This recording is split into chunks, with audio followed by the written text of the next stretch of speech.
Hey, I am going to pick up camcorders from Tim next door. 3 of them were from a job that wrecked, but got 3 of them done. Son got his window fixed. Hey! Hold on. Oh, this is a bit...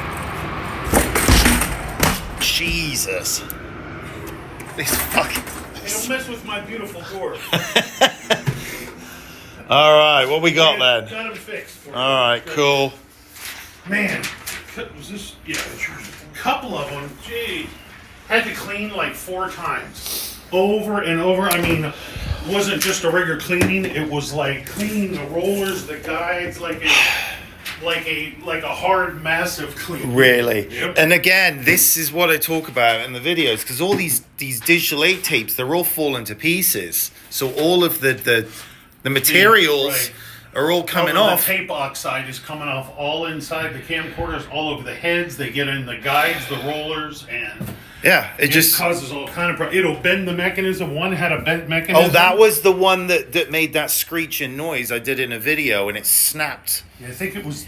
It made the most god-awful noise. I heard it, and it went... And it went this snap noise, and then it was beep, beep, beep, beep. I'm like, oh no. Yeah, when it got all the stuff so much on the rollers in there that it grabs the tape, then it starts snapping the tape off. Yeah. Or snapping the tape. And these are all digital 8s. All of them. All 4 of them. All 4 of them are digital 8s, which is just the nightmare format. It is just... and that one was clean. These were cleaned on the 5th. Right. 12.5. So this is how dirty they get very quickly. Yeah, so not just an average cleaning. No, these were like a heavy duty, like I said, a couple of them there I had to clean. One I had to clean 4 times. I had to go through it because it even messed up one of my test tapes. And I thought I had it cleaned well enough, but you just have to go through them with a fine, normal cleanings, 15, 20-minute job. These were like 30 minutes a piece or more. So. All right.